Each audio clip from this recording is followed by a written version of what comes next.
Halo pemirsa GPR TV dari Sabang sampai Merauke, dari Miangas hingga Pulau Rote. Bertemu kembali dengan saya Anggria Ratri dalam program Kominfo Newsroom.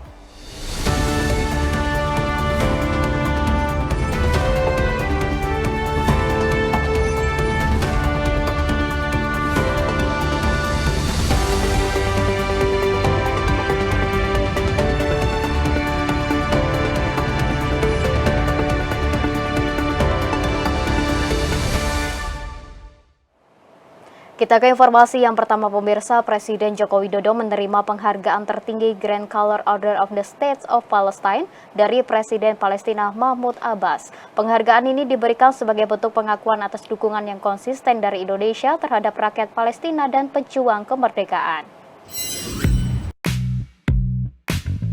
Presiden Joko Widodo dalam pertemuannya dengan Riyad Al-Maliki selaku utusan khusus Presiden Palestina menerima secara langsung penghargaan tertinggi Grand Color Order of the State of Palestine yang diserahkan oleh utusan khusus Presiden Palestina pada Senin 19 Agustus 2024 di Istana Merdeka. Penghargaan ini dianugerahi oleh Presiden Mahmud Abbas sebagai bentuk pengakuan atas komitmen dan dukungan Indonesia terhadap perjuangan rakyat Palestina dalam meraih kemerdekaan dan kedaulatan penuh. Melalui pertemuan ini, utusan khusus Riyad Al-Maliki juga menyampaikan ucapan selamat dari Presiden Abbas kepada Presiden Jokowi, serta seluruh rakyat Indonesia atas peringatan Hari Kemerdekaan Indonesia ke-79. Presiden Abbas mengakui dan mengapresiasi besarnya peran Indonesia dalam mendukung rakyat Palestina sebagai bantuan kemanusiaan hingga advokasi Indonesia untuk gencatan senjata.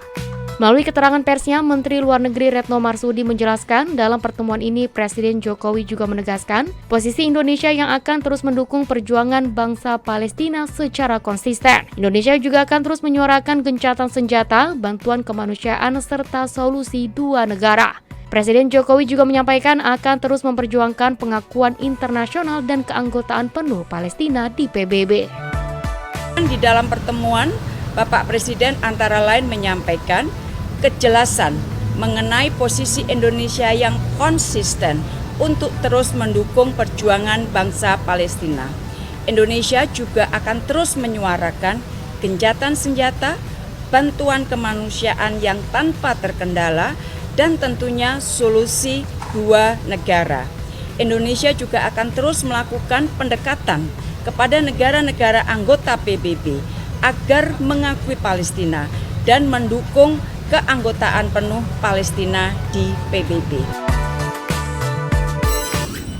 Kita beralih ke informasi lainnya pemirsa, menjelang akhir masa jabatannya pada Oktober mendatang, Presiden Joko Widodo kembali mengeluarkan kebijakan yang tidak biasa. Menjelang Pilkada serentak 2024, Presiden Jokowi menaikkan tunjangan dan insentif bagi petugas Komisi Pemilihan Umum sebesar 50%.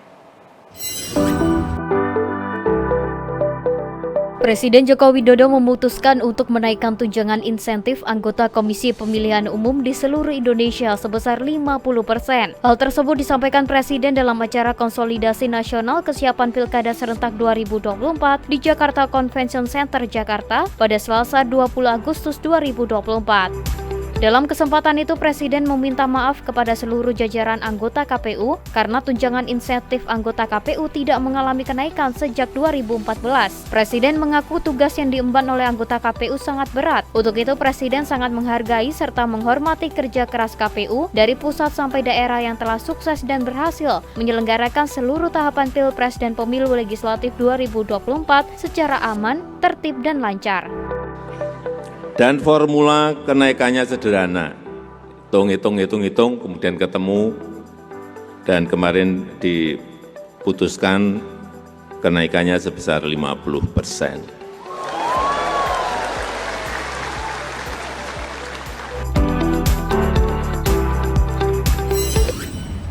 Presiden Joko Widodo meminta agar anggota KPU untuk selalu fokus dalam mengatasi permasalahan yang bisa muncul dalam penyelenggaraan Pilkada serentak 2024, mulai dari pendaftaran pemilih, distribusi logistik, hingga gangguan keamanan.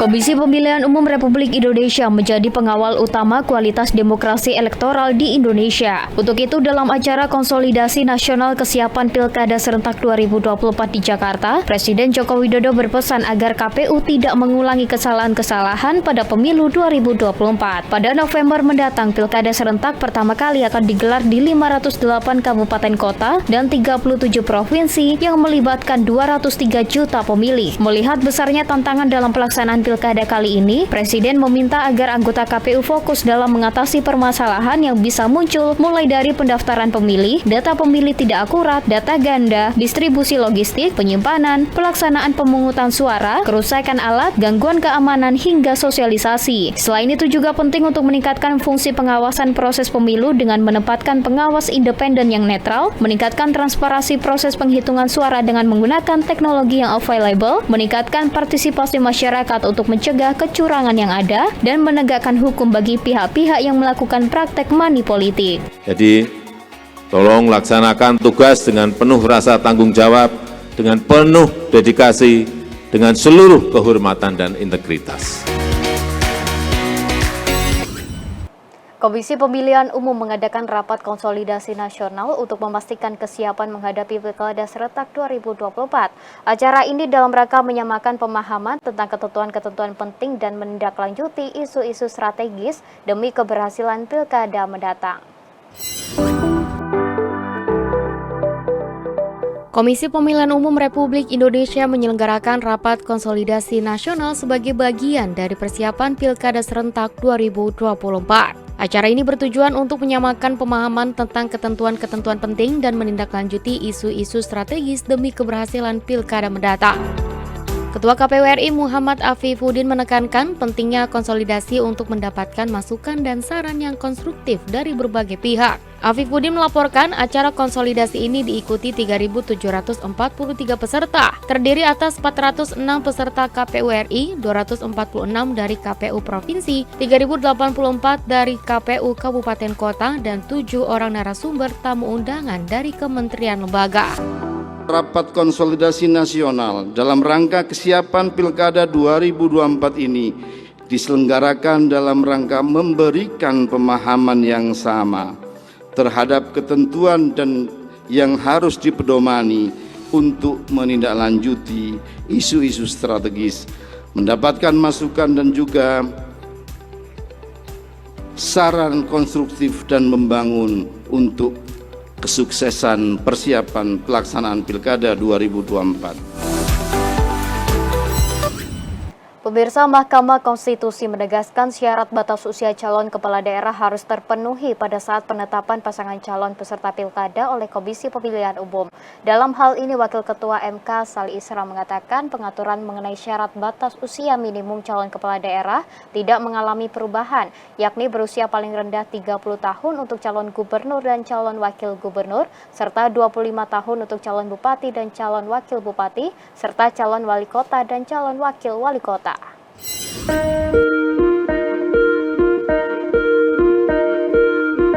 Mahkamah Konstitusi menegaskan bahwa syarat usia calon kepala daerah harus terpenuhi pada saat penetapan pasangan calon peserta Pilkada oleh Komisi Pemilihan Umum. Hal tersebut ditegaskan Mahkamah Konstitusi dalam pertimbangan hukum putusan nomor 70/PUU/22/2024. Perkara tersebut menguji konstitusionalitas pasal 7 ayat 2 huruf E Undang-Undang nomor 10 tahun 2016 tentang pemilihan gubernur, bupati, dan wali kota Undang-Undang Pilkada. Wakil Ketua MK Saldi Isra di ruang sidang pleno MK Jakarta mengatakan, sebagai penyelenggara KPU menetapkan batas usia minimum calon kepala daerah dan calon wakil kepala daerah sesuai dengan batas usia minimum yang diatur dalam undang-undang. Berkenaan dengan ini, penting bagi Mahkamah Konstitusi menegaskan titik atau batas untuk menentukan usia minimum dimaksud dilakukan pada proses pencalonan yang bermuara pada penetapan calon kepala daerah dan calon wakil kepala daerah.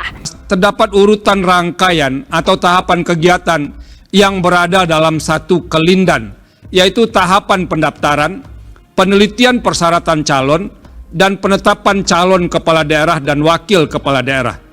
Karena berada dalam satu kelindan, semua yang menyangkut persyaratan harus dipenuhi sebelum dilakukan penetapan calon. Artinya dalam batas penalaran yang wajar, penelitian keterpenuhan persyaratan tersebut harus dilakukan sebelum tahapan penetapan pasangan calon.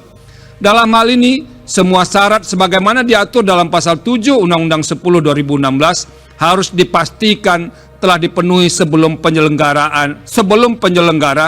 inkasu KPU menetapkan calon kepala daerah dan wakil kepala daerah. Selain itu, MK juga mengatakan bahwa fakta empirik membuktikan penentuan keterpenuhan persyaratan calon kepala daerah selama ini dihitung atau ditentukan pada tahapan penetapan pasangan calon. Selain itu, MK juga menyatakan keterpenuhan syarat calon anggota legislatif, DPR, DPD, DPRD maupun syarat calon presiden dan wakil presiden juga ditentukan ketika penetapan pasangan calon sebelum penyelenggaraan tahapan pemilihan berikutnya. Pemirsa, sejumlah informasi akan kami hadirkan usai jeda pariwara berikut ini, tetaplah bersama kami.